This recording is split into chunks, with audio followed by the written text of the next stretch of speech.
তুমি content creator হতে চাও? শুরু করো এখান থেকে। সবাই চায় কন্টেন্ট তৈরি করতে, কিন্তু জানে না কোথা থেকে শুরু করবে। আজকে আমি বলবো তিনটি ছোট্ট কিন্তু খুবই গুরুত্বপূর্ণ প্রশ্ন, যা তুমি নিজের কাছে করলে এখান থেকে তুমি কাজ শুরু করতে পারবে। তুমি কি নিয়ে কথা বলতে পছন্দ করো? তুমি কোন প্ল্যাটফর্মে স্বাচ্ছন্দ্য বোধ করো? এবং তোমার টার্গেট অডিয়েন্স কারা? এই তিনটে প্রশ্নের উত্তর তুমি কমেন্ট বক্সে লিখে যাও। আমি নিজে পড়ে এটার উত্তর দেব। সবাইকে ধন্যবাদ। তুমি কন্টেন্ট ক্রিয়েটর হতে চাও? শুরু করো এখান থেকে। সবাই চায় কন্টেন্ট তৈরি করতে, কিন্তু জানে না কোথা থেকে শুরু করবে।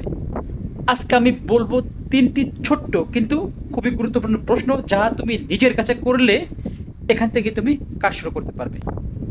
তুমি কি নিয়ে কথা বলতে পছন্দ করো? তুমি কোন প্ল্যাটফর্মে স্বাচ্ছন্দ্য বোধ করো? এবং তোমার টার্গেট অডিয়েন্স কারা? এই তিনটে প্রশ্নের উত্তর তুমি কমেন্ট বক্সে লিখে যাও।